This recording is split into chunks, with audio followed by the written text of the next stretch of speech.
we'll gather around, feel the love compound. Blue elephant is strong, together we belong. Hey guys, welcome back to my channel. So today we are going to paint these adorable little fall gnome guys that I found at Hobby Lobby a couple of weeks ago. I think they're absolutely gorgeous, and I think that they will go really beautifully sitting next to that bowl I made last video on the table as soon as you enter my front door. So that's what we're going to do today. Now, typically when I do the painting bit, I don't talk through it, and I'm not going to talk through this entire video, but through the comments and all of the videos that I get when I paint, I have a lot of people question and ask questions and all of that stuff. So I thought that maybe I would take a few minutes here and there, pop in and out, and kind of explain to you what I'm doing and how I do things and stuff like that, so that you guys can kind of get an understanding, those of you who don't know how to paint, of what I do, how I think about certain things when I do it, to, you know, help you out so that you can elevate your art and not be scared or say that you can't do it. Like, if I can do it, anyone can do it. Now, as I kind of go through this, please understand I have zero formal art training. Like, I've never been to a class other than the art classes that they make everyone go to when you're in elementary school here in the United States. Like, so that there's nothing. This is just things that either I've kind of figured out on my own, or my husband, who likes to oil paint and he's really good at it, has kind of taught me along the way. So I'm just going to kind of go with that. Now, first things, I paint with acrylic paints. I have never messed with oils. I have never messed with watercolors. Acrylic is something that I've just always messed around with since I was a teenager. So that's what I use. And when I look for an acrylic paint, I personally like the thick ones like you see here, like this. Like the ones that, not calling out any name and speaking badly about it, but folk art, like the ones that you can get that are kind of super cheap. They're only like maybe $1 or so a bottle. It's very thin, liquidy acrylic paint. Don't get me wrong, I have used them, and that's what the only thing I used to paint with when I was younger, but I prefer the thicker paint. The reason for that is I think that on certain things, the coverage is better. And secondly, I can thin it down when I need to. And if you pay attention to like what I'm doing when I do it, especially like this part here, like when I'm blending my colors, I do water down my paints. Like you can see right there, I dipped it in the water. That's not necessarily just to rinse off my brush. It's to water it down to make it blend easier with the next color, or just to thin it out a little bit for, say, if I'm doing detailed line work or something like that. Again, I'm not saying that this is like the quote unquote proper way to do things. This is just how I do them, and thought that I would share it with you guys. Now, I do have a wide array of colors, but I also like to mix my own colors. As you can see, my palette usually becomes quite a mess with all kinds of different colors. And if you're new to painting, you've never mixed your own colors, you have no idea where to even begin. This is how I do it. Like, this is what goes through my mind when I think of things. First off, if you don't own a color wheel, I highly, highly, highly recommend you getting one.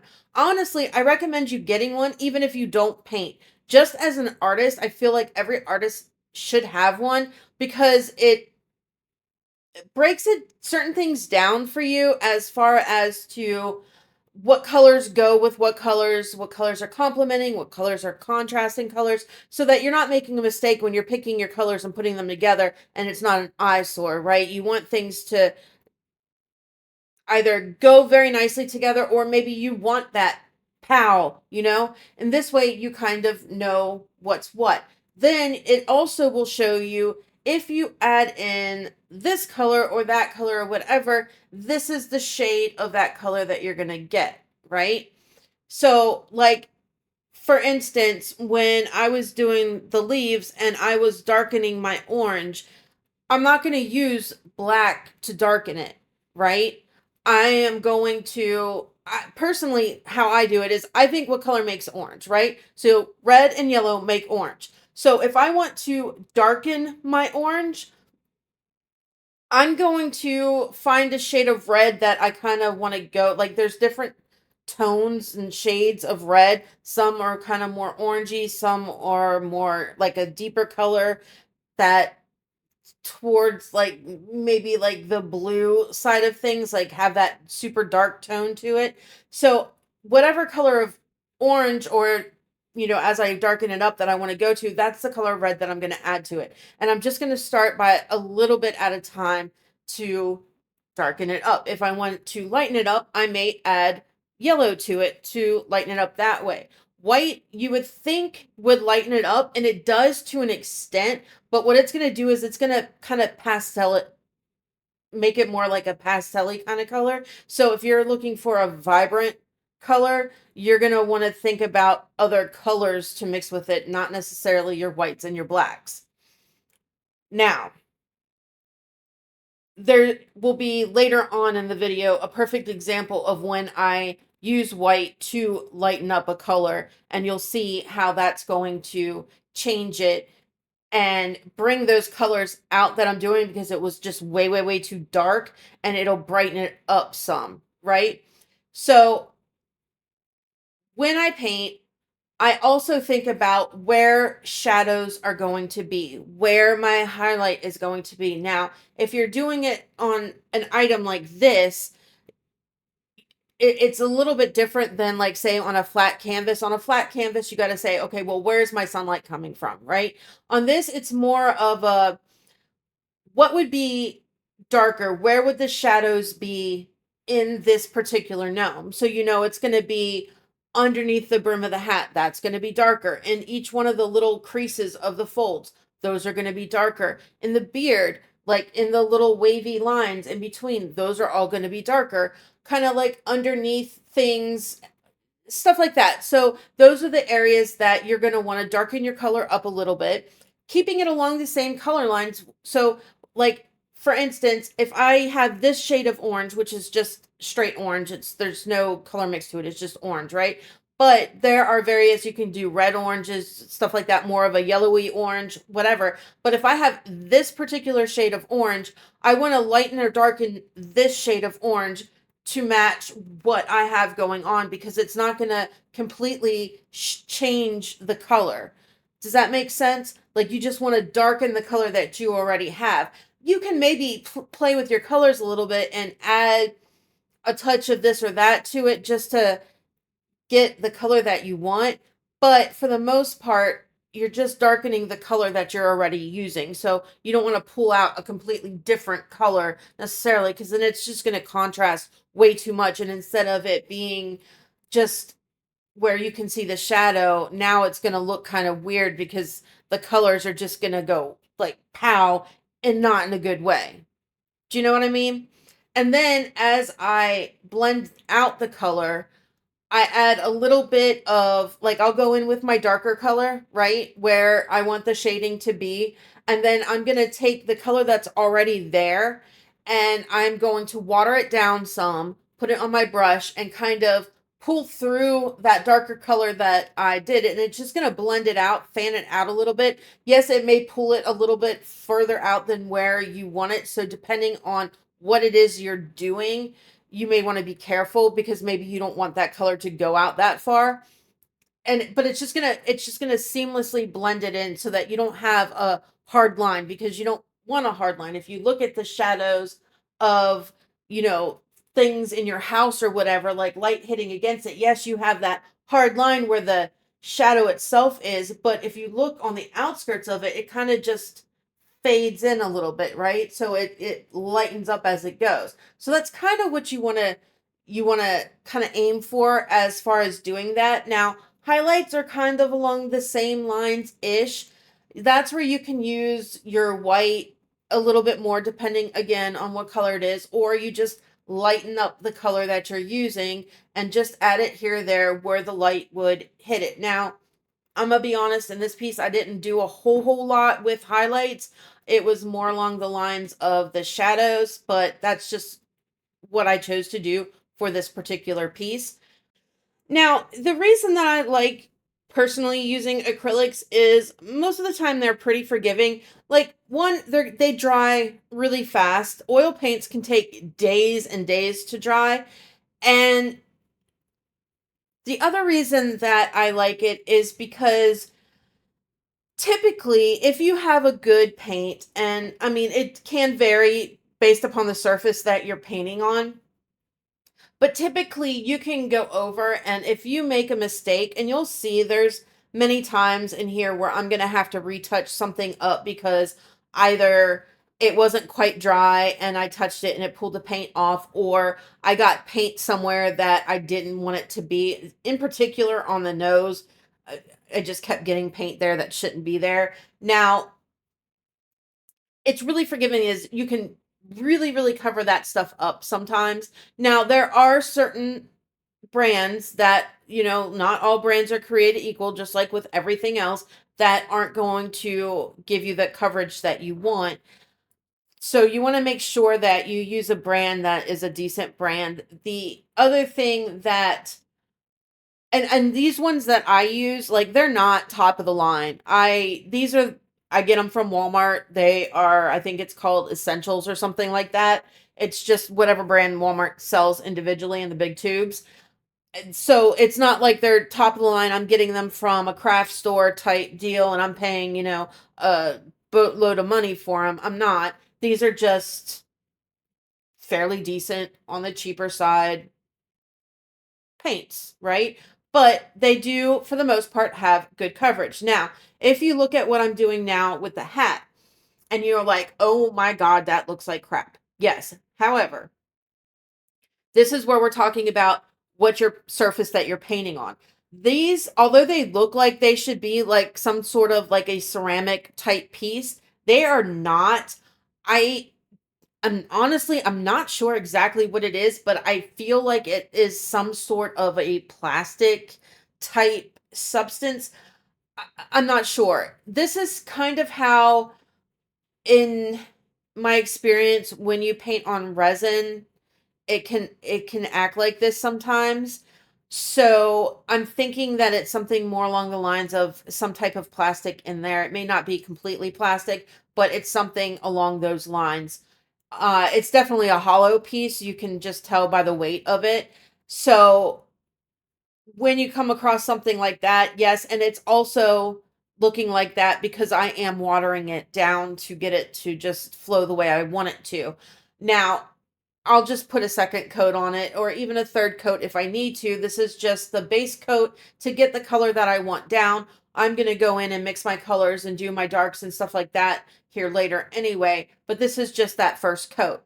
And you may ask why I painted the beards white when this is already white. I want that coverage of paint on there just because I like it on there. I could probably maybe go in and do what I'm going to do with it later on without it, but it makes me feel like it's more complete with it on there, and it's not just whatever the material that they use to make this is. You know what I mean? So this, like I said, the way your paints react on different surfaces may kind of cause you to have to go in and do more layers than what you typically would, or, it may change it just a little bit on how you're able to cover up certain things. Like, I notice when I paint on resin, there are certain colors that just do not do well straight on resin. Like, it doesn't matter what, it doesn't, I could use a white background where every color should show through, but yellows, for instance, and I think orange is another one. I have to go in first, and whatever it is that I'm painting that's going to be that color, I have to paint it with a white background first and get that opacity from the white on there before I go in with my yellow. It's weird. I don't know why it does that. It's just something about the way that the paint reacts to it. And I have used different brands of paints and they all act the same way with those certain colors. So depending, there's a lot of variables, I guess is what I'm saying, on to what you may or may not be able to do. I mean, you can do it all. It's just, it may take a little bit more touching up, a little bit more, coats on there to eliminate your brush strokes if that's what you want to do, or to get that full coverage that you want, or whatever. Like, for the hats, I'm only doing 2 coats. Now, there's still going to be brush marks there. There's still going to be whatever. But I feel like for them, honestly, it's okay, because it could be taken as that is the fabric of the hat. You know what I mean? Like the knit and whatever, how the fabric looks on certain things, and you can see through it, like the ribbon that I used in the last video, how you could kind of see through it. You could see the stitch work through it, but it's not like super tight, like a Hessian tight bag or something like that, burlap or whatever. You can kind of sort of see through it if it's thinner. It's kind of like that. So I thought that kind of works with this, so I think it'll be okay. So you don't have to like, oh my God, I can see my brush strokes, or, oh, this doesn't look, 100%. It's could be a texture thing. Like maybe you are okay with it looking like it's textured.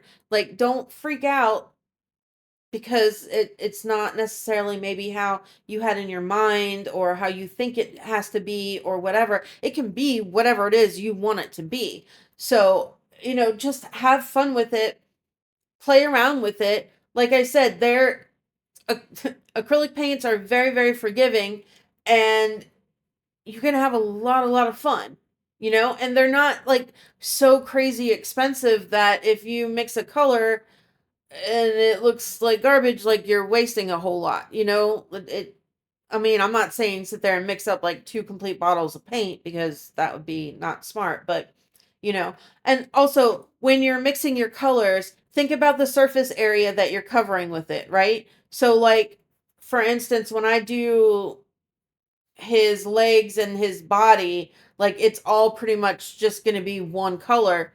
So if I'm going to mix that color, I need to make sure, because the chances of you, unless you have some scientific, I know exactly how much paint of each one that I'm putting in, so I'll get the same exact color again mixing it, unless you're like really smart like that, and I'm not. Make sure you're mixing up enough that you're going to be able to cover that entire part of it. You know what I mean? So don't just mix up a little bit and be like, okay, and then start painting and then realize, you're going to have to mix it again, because the chances of you mixing, just like with resin, you mix your colors, especially, or resin crete or whatever, you mix your colors, the chances if you run out and you don't make enough resin and you got this mixed color, the chances of you being able to make that same exact shade or tone or whatever you're doing is slim to none. Like it's no different with your paints. Okay, so at this point, I'm going to bounce off. I will be back whenever I see something else that I want to bring to your attention. Okay? Yeah.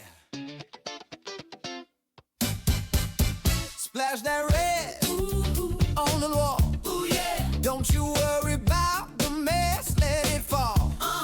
Brush it up, stroke it down, make it wild. Make it wild. Paint is just a party, get loose like a child.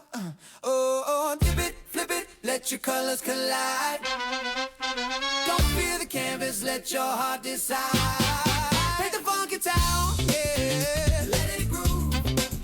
Stroke by stroke, feel the colors move. Paint the funky town, let it all go free. You're the artist, baby, just wait and see, yeah. Got that yellow sunshine, bright as can be. Ooh, yeah. Mix it with some blue, now you're under the sea. Whoa, now, don't stress the edges, let it flow, let it play. Art's a celebration, like a dance every day. Roller, splatter, smudge it around. Every little mark makes a magic sound. Can you hear it? Boom, bap, the rhythm's tight. Painting's a groove and you're feeling just right. Woo! town, yeah, let it groove. Stroke by stroke, feel the colors move. Make the funky town, let it all go free. You're the artist, baby, just wait and see.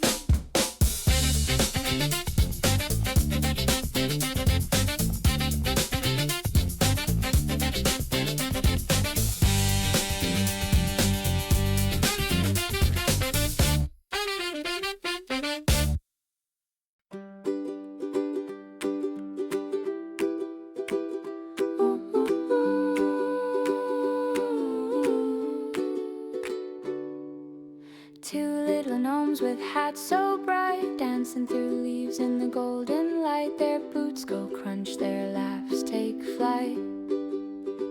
Oh, gnome, sweet gnome, where the pumpkins grow, where cider flows and the cold winds blow. Oh, we're painting the trees in an amber glow.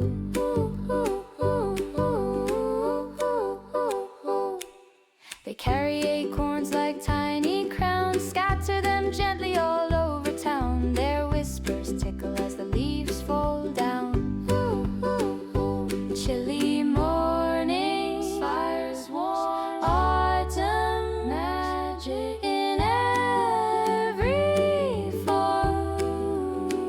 Oh, gnome, sweet gnome, where the pumpkins grow, where cider flows and the cold winds blow. We're painting the trees in an amber glow. They hum to the squirrels, they hum to the sky. Their scarves like banners waving high. No need to rush, no need to try.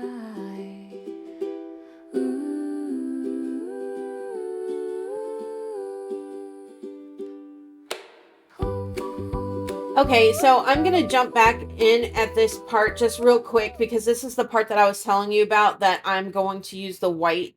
And you can see I'm making, it's going to be, I'm looking for more of a lighter shade, like a mauve purplish kind of color. And you can see I added the white in there and how it just brightens it up. Like it was super, super dark, way, way darker than what I wanted it to be.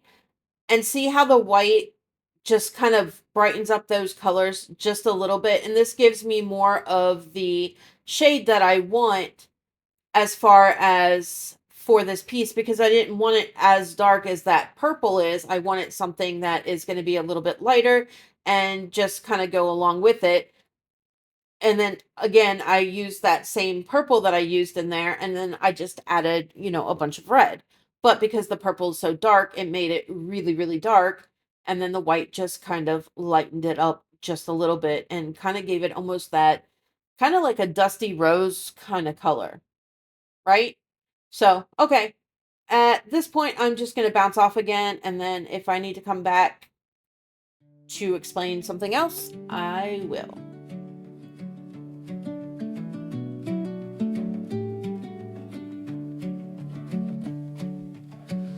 Golden leaves on a whispered breeze, rustling stories through the trees. Pumpkin spice and chimney smoke. The season speaks but never spoke. Oh, autumn glow, you steal the show with colors that the heart will know. Crimson skies inside us dreams. Your every poet's sweetest dream. Woolen socks on wooden floors. Fire crackles its secret lore. Blanket forts and steaming mugs. Life feels lighter in your hugs. Crisp air biting just enough. Warm hearts wrapped in cooler stuff. Oh, autumn glow, you steal the show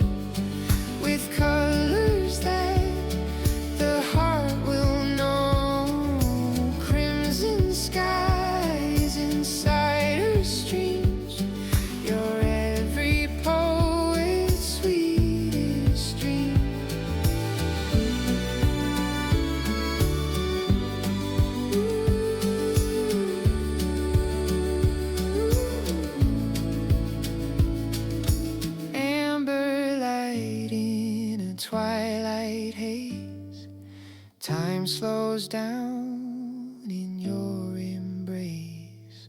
The world unwinds, the pace grows still. Fall holds magic no one can kill.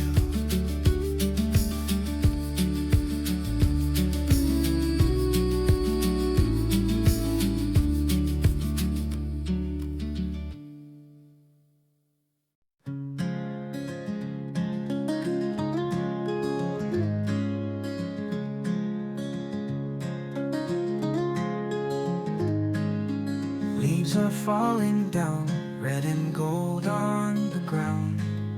Chill is in the air, sweaters everywhere. Pumpkin spice delights, bonfires light the night. Warm drinks in my hands, by the fire we stand. Coziness all around, in this small autumn town. Colors bright and smell so sweet. Autumn bliss can't be beat.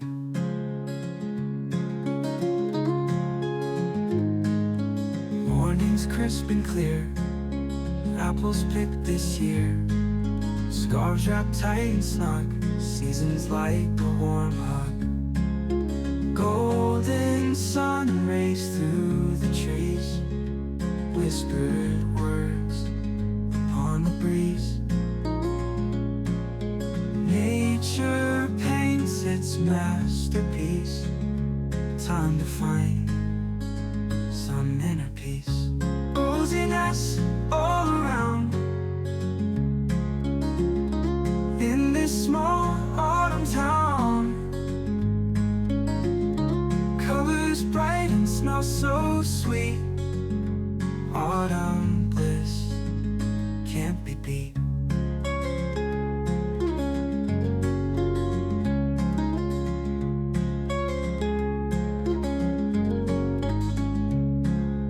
Golden sun rays through the trees, whispered words upon the breeze. Nature paints its masterpiece, time to find some inner peace. Coziness all around, in this small autumn town. Colors bright and smell so sweet. Autumn bliss. Okay, so I'm back. So as you may have noticed, I saved the white part for last. And I am going over it again with my white. And that is mainly right now just to make it wet and make me be able to blend my colors out a little bit more. I went in and I made a gray. And what I'm going to do is I'm mainly concentrating on the areas of the beard that dip in, right? To show the distinction in kind of like the way the hair is flowing and whatnot. I mean, I am going over a little bit and kind of like, I'm not being super precious about it, but then I'm going to go in and I'm watering my white paint down quite a bit. And I'm going to go over all of that. And that is going to blend it out. Now, you can't really super crazy tell on camera, but it did, like, you can see the gray in there. And it's not just for, a shadow purposes for this. It's part of the aesthetic, right? He doesn't want to have a full white beard, kind of the gray to kind of help show age and whatever. But going in with that white paint over top of it is just going to blend out all of that gray. So you're not going to get those hard lines and it doesn't look like it was put in there on purpose like that. Like it's just going to smooth everything out. You're still going to get the transition. You're still going to get the shadowy effects from it. And it's just going to add just a little bit more detail and interest to the piece. And then there's certain areas like down here where I want it just a little bit darker. So I'm going in again and adding a little bit more and then brushing it out again. And then that's it. Now, again, having that paint, that first layer of paint on there first, the white that I put on right before I did that, helps tremendously with the movement and flow. Now, for these guys, there's so much more you can do to detail it out. I like you could put around the pumpkin, maybe in the little where the lines are of the pumpkin that separate the sections, maybe jazz it up with some rhinestones. You could, you know, do whatever you want and just kind of add a little bit more interest to it.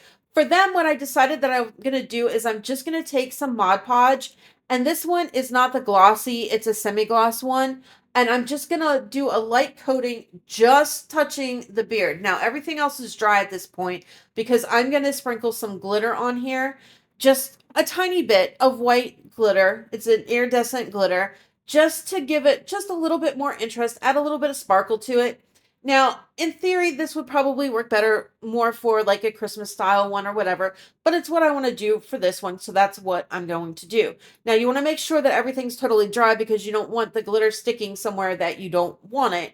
And if you choose to maybe glitter more than one area, just make sure you're doing it after each section has dried. So I'm just sprinkling just a tiny bit, not a lot, over top of it, patting it off to get all the excess off that didn't stick, and that's it.